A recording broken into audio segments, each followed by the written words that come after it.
صلح حدیبیہ کے زمانے میں ابو سفیان بن حرب رضی اللہ عنہ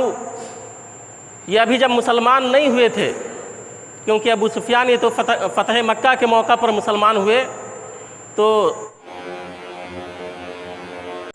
یہ قریش کے ایک قافلے کے ساتھ تجارت کے لیے ملک شام تشریف لے گئے تھے، اور وہاں پر شاہ روم ہرقل سے ان کی جب ملاقات ہوئی، ان کو بلایا اور ان سے پوچھا کہ یہ بتاؤ کہ فَهَلْ كُنْتُمْ تَتَّهِمُونَهُ قَبْلَ أَنْ يَقُولَ مَا قَالَ، یہ جو نبی ظاہر ہوا ہے اور اپنے آپ کو نبی کہہ رہا ہے، تو کیا نبوت کا دعویٰ کرنے سے پہلے اس کو تم نے جھوٹ سے متہم کیا ہے؟ کیا تم نے اس کو جھوٹ بولتے ہوئے پایا ہے؟ ابو سفیان بن حرب کہتے ہیں کہ میں نے کہا کہ نہیں، یعنی آپ نے جب نبوت کا دعویٰ کیا، جب آپ نبی بنائے گئے، تو اس سے پہلے بھی قریش نے اور اہل مکہ نے کبھی بھی آپ کو جھوٹ بولتے ہوئے نہیں پایا۔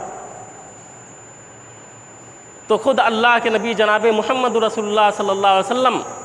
نبی بنائے جانے سے پہلے سچ بولا کرتے تھے، اور جب آپ صلی اللہ علیہ وسلم نبی بنائے گئے تو آپ صلی اللہ علیہ وسلم لوگوں کو سچ بولنے کا حکم بھی دیا کرتے تھے،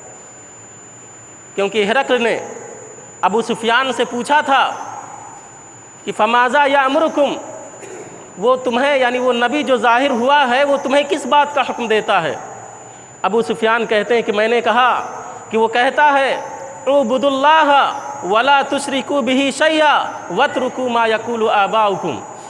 کہا کہ وہ کہتا ہے کہ تم سب اللہ کی عبادت کرو اور اس کے ساتھ کسی کو شریک نہ کرو، اور تمہارے باپ دادا جو کہتے تھے ان کے قول کو چھوڑ دو، ان کی بات کو چھوڑ دو۔